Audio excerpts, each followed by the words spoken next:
CNG ఆటోలో చిత్తూరు నుంచి ప్రయాగ్రాజ్కి నలుగురు వెళ్ళాము. దీనికి టోటల్ జర్నీ 4000 కిలోమీటర్స్ వచ్చింది. దీనికి కాస్ట్ 20,000 అయింది అంతే.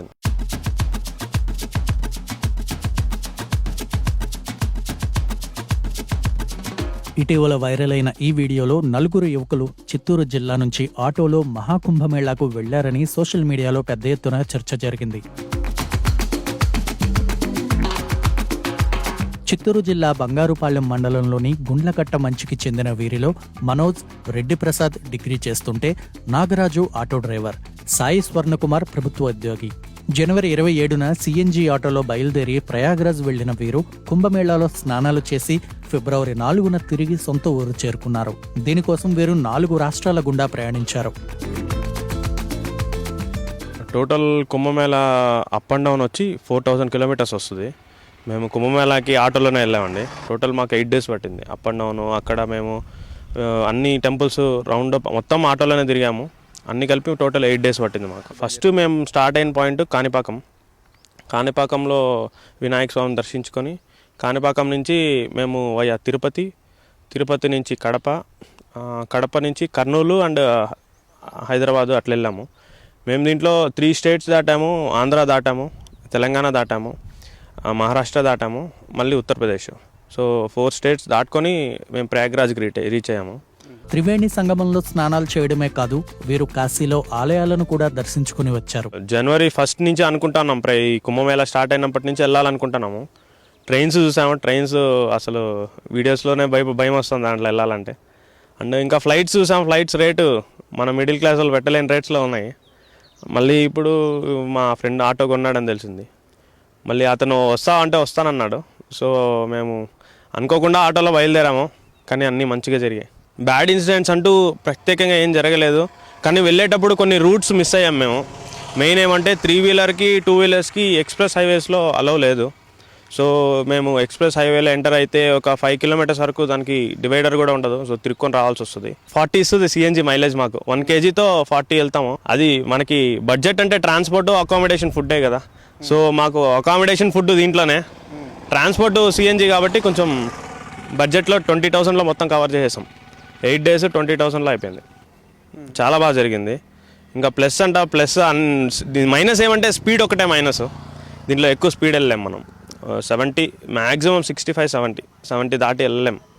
సో మనము పర్ అవర్కి 60 kilometers కవర్ చేయగలుగుతాం డిస్టెన్స్. 60 kilometers దాటి కవర్ చేయలేం. ఆహారం కోసం ప్రత్యేక ఏర్పాట్లు చేసుకున్నామని సాయి స్వర్ణకుమార్ వివరించారు. మేము మ్యాక్సిమం ఫుడ్ మేము ఎత్తుకున్న సిలిండర్లోనే మేము దారిలో ఎక్కడన్నా వాటర్ ఫెసిలిటీ ఉన్న చోట ఆపి మేము చేసుకొని మేమే తింటాం. సో మాకు అది కూడా ప్లస్ పాయింటే. మ్యాక్సిమం మేము చేసుకునే ట్రై చేస్తాము, కానీ కొన్ని సిచ్యువేషన్స్ టైం లేనప్పుడు మేము హోటల్ ప్రిఫర్ చేస్తాం. ఆ రోజు మేము వెళ్ళే రోజు ఒక ఇన్సిడెంట్ జరిగింది. ఆ రోజు మార్నింగ్ చాలామంది చనిపోయారనే న్యూస్లో కూడా వచ్చింది.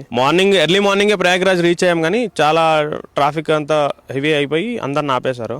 సో అక్కడ పోలీస్ వాళ్ళని ఇట్లా తిరుపతి బాలాజీ నుంచి వస్తున్నాం అనగానే వాళ్ళు కొంచెం షాక్ అయ్యి అంత దూరం నుంచి వస్తున్నారా అని వాళ్ళే తీసుకెళ్ళి త్రివేణి సంగం దగ్గర సంగం ఘాట్ అని ఉంది, అక్కడ డ్రాప్ చేశారు. అక్కడి నుంచి ఒక 1/2 kilometers నడవాలా. 1/2 kilometer నడిచి అక్కడి నుంచి బోటింగ్లో వెళ్ళాం త్రివేణి సంగంకి. బోటింగ్లో వెళ్ళి అక్కడ స్నానం చేసుకొని ఆ సంఘం నుంచి బయట వస్తానే చాలా ఉంటాయి, ఇలా అన్నదానం చేసేవాళ్ళు చాలామంది ఉంటారు అక్కడ భోంచేసుకొని ఇక్కడి నుంచి కాశీకి బయలుదేరాం. నేను ఈ మధ్యనే ఛానల్ కూడా స్టార్ట్ చేశాను. నేను ఛానల్ స్టార్ట్ చేసినాక వియత్నాం, థాయిలాండ్ సిరీస్ తీసాను. మళ్ళీ ఈ వీడియోస్ అప్లోడ్ చేస్తున్నాను. చిత్తూరు టు ప్రయాగ్రాజ్ అనే వీడియోస్ అప్లోడ్ చేస్తున్నాను యూట్యూబ్లో. నా ఇన్స్టాగ్రామ్ కూడా ఉంది. ఇన్స్టాగ్రామ్లో మంచి వ్యూస్ వచ్చాయి. అంత దూరం ఆటోలో వెళ్ళడం వీరికి ఎలా సాధ్యమైందన్నది ఆటో డ్రైవర్ నాగరాజు చెప్పారు. అందరికీ లైసెన్సులు ఉన్నాయి, అందరూ బండి కాగితాలు అన్నీ పర్ఫెక్ట్గా ఉన్నాయి. సరే, ఒకరు డ్రైవ్ చేస్తుంటే 3 పనుకొని నిద్రపోతాము. ఒకవేళ ఎవరికైనా నిద్ర వచ్చిందంటే ఎవరినైనా లేపి నువ్వు డ్రైవ్ చేయి, నేను కొంచెం పనుకుంటాను అనేసి అలా జర్నీ చేసాము. పర్మిట్ అంటే మేము హైవేలోనే వెళ్ళాము. అసలు ఆటో కానీ ఏదైనా రిపేర్ రావడం, పంచర్ అవ్వడం ఏమీ కానీ లేదు.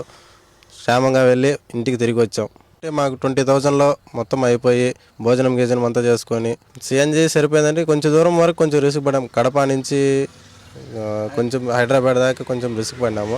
మళ్ళీ హైదరాబాద్ నుంచి మళ్ళీ పర్వాలేదు, రిస్క్ ఏం చెందలేదు మాకు. మేము గ్యాస్లోనే వెళ్ళాం, సిఎన్జిలోనే వెళ్ళాము. ఫుడ్ అంటే గ్యాస్, పప్పు నుంచి అన్నీ మొత్తం తీసుకెళ్ళాం. ఏమంటే అక్కడ ఫుడ్ ఎలా ఉంటుందో ఏమో మనం చూడలేము. అందువల్ల మొత్తం ఆయిల్ అక్కడ మసాలా ఐటెంలు మనకు సెట్ కావు. ఒక రోజుకి 3 చోట్ల ఆపుతాము, లేకపోతే 2 చోట్ల ఆపి ఫుడ్ గిట్టి చేసుకుంటాము. ఒక 1/2 అవర్ 1 అవర్ చేస్తాము, తింటాము. ఇంకా స్నానం చేయాలంటే ఏమన్నా వాటర్ గీటర్ ఏమన్నా వస్తా ఉంటే అక్కడ స్నానం చేస్తాము, నదుల్లో స్నానం చేస్తాము, బయలుదేరుతాం. ఎక్స్పీరియన్స్ అంటే ఇన్ని సంవత్సరాల డ్రైవింగ్ ఫీల్డ్, నాకు 12 సంవత్సరాల డ్రైవింగ్ ఫీల్డ్. కానీ ఎక్కడ బయటికి వెళ్ళా. నేను కడప, కర్నూలు అంతవరకు వెళ్ళానే కానీ యూపీ, మధ్యప్రదేశ్ అంత కాశీ దూరం వరకు వెళ్ళలేదు నేను. ఇంకా 3 డ్రైవ్ చేశాం కాబట్టి ఆ ఇబ్బంది లేదు. అంతా హ్యాపీగా పోయి హ్యాపీగా వచ్చాం. కానీ ఫ్యామిలీని తోడుకోవాలంటే కొంచెం రిస్క్ పడి ఉంటాం. మేము 4 యూతే కదా, యూత్లో జాలీగా పోయి జాలీగా వచ్చాం.